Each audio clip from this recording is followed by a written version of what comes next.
all you can think of or feel. It just exudes how much we owe that generation. Reagan was coming off a disastrous Carter administration, and he was there in an election year like Biden to remind everybody that we're united. And he talked very softly, Mark, but it was with a big stick. He had increased the defense budget, he restored deterrence. Biden is coming off a successful administration and descending, and he talks loud, he screams, but he doesn't have any substance to back it up. He talks loud and carries a twig. And so he got into this, he kind of yells for emphasis, and it doesn't fit the somber occasion when he does that. Reagan was as close to D-Day as Reagan is to Biden, and this generation, the baby boomers, he's a baby boomer, as am I, and it's, you look at perspective, and we didn't carry the burden, we didn't accept the responsibility that was handed to us. I'm being candid in comparison to the people at Omaha Beach. And Victor Davis Hanson, I look at what he's done to our military, what he's doing to our military. Recruitment's way down because people do not want to be treated this way in the United States military. I look what he did to our troops on the vaccine. I look what he does on our budget. China's on the rise. The access is on the rise. Russia, Iran, North Korea. And he doesn't act like it. He screams about democracy and Russia and a war coming. Is he preparing the American people psychologically? Is he preparing the Defense Department? Is he securing our border, national security, and so forth? What's with this guy? I don't know either. He speaks more negatively of Donald Trump and half the country who voted for him than he does our existential enemies abroad. The only thing that excites him is when he says semi-fascist or MAGA, hyper MAGA or super MAGA, but he's done a lot of damage, and I think people don't realize that we're borrowing $10 billion a day and $1 trillion every 3 months. We alienated, you mentioned it, with 45,000 recruits short, Mark, and that's the demographic, the white male demographic it accounts for that shortfall. And they died at twice their numbers in Iraq and Afghanistan, and yet he accuses them either overtly or covertly of almost every sin in the country. And that doesn't work. And then that's on top of the 8,500 he drove out, who most of them had natural COVID immunity because they didn't want to be vaccinated. So this is a terrible record, and I think everybody's worried whether this is it's recoverable in a year or 2 or 3. But if he has another term, I'm pessimistic for the first time in my life if we can recover from it. Victor Davis Hanson, here's a man, when he comes to the Senate, he throws in with the racists and the segregationists, not just as a junior partner, but as a leader to oppose school integration. He gives these horrendous racial speeches, divides the country. What do you make of this?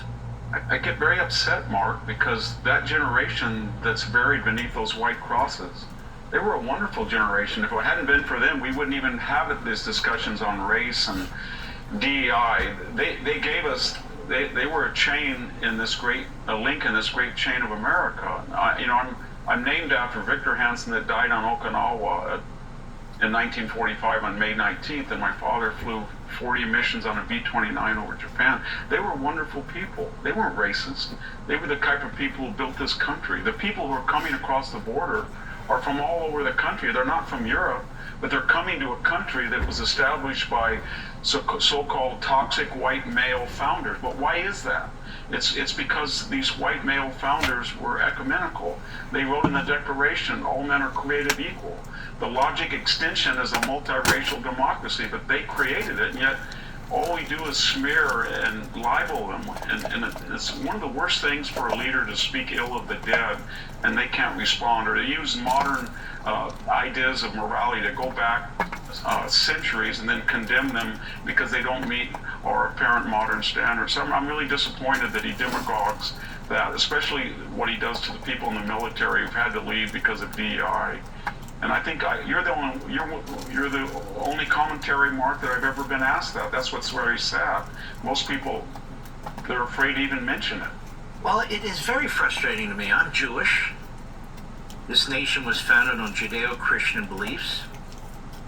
If it wasn't for the Christian majority in this country, I don't think the Jewish people would have had a place to go where they could feel safe. And now you see this fusion of the Marxist Islamist ideologues in our colleges and universities, in the Democrat Party, in the media, which is threatening the whole foundation of this country. And this man, Joe Biden, doesn't speak against it. He gives a speech or two. His government doesn't act against it. In fact, he lobbies it in Dearborn, Michigan, and other places of the country because he wants to get elected. He really is, as Donald Trump says, the worst president in American history, certainly modern history, no? He is. All he would have to say is, if you're a guest from the Middle East and you're on a student visa and you break the laws of your host, that is us, you're not going to be here any longer, and you'll get your wish to go back to where you came from, since you want to go there anyway. And you always told us it's a much superior place to live than where you are now. And if the college presidents would just say, we have rules, you broke them, you're suspended, you're expelled. But they don't, Mark. At Stanford University, they say, well, if you break our rules, something might happen, or it could happen, or it would happen. And then the logical result is they stormed the president's office like they did this week and burglarized it. And they don't even understand deterrence, simple deterrence. If you say something, follow it through, and treat the students as they should be treated if they break the laws of the country.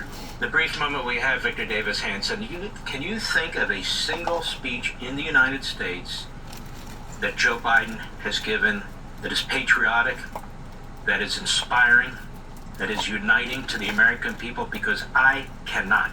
I don't think he can, because he has a base of support in this new Democratic Party. It's not even a Democratic Party. It's a radical Jacobin, progressive, neo-socialist party. And their worldview, white males are toxic, and anything he says about the past might be equated with a majority of white males. So he can't say it, and he won't say it. And it's very ironic, because he's a white male, and if he always talks about privilege, but no family has used his position for greater privilege from themselves. And yet he attacks the white middle class as if they have privilege that he enjoys. And I really don't like that, what he does at all. I think that's one of the reasons he's so unpopular now, so hypocritical.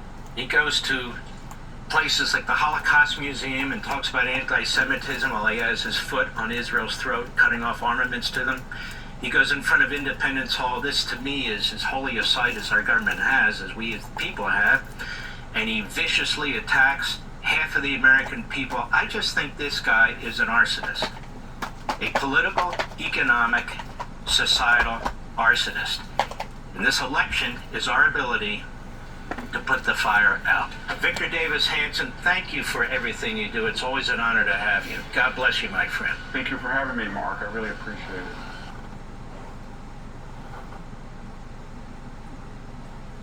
I don't really know how to comment on this other than it's a mess, and it's even becoming more messier every day that we see that finally the American people are awakening to.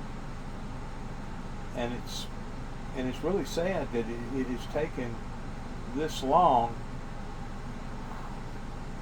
before people are starting to take these matters serious regarding our government.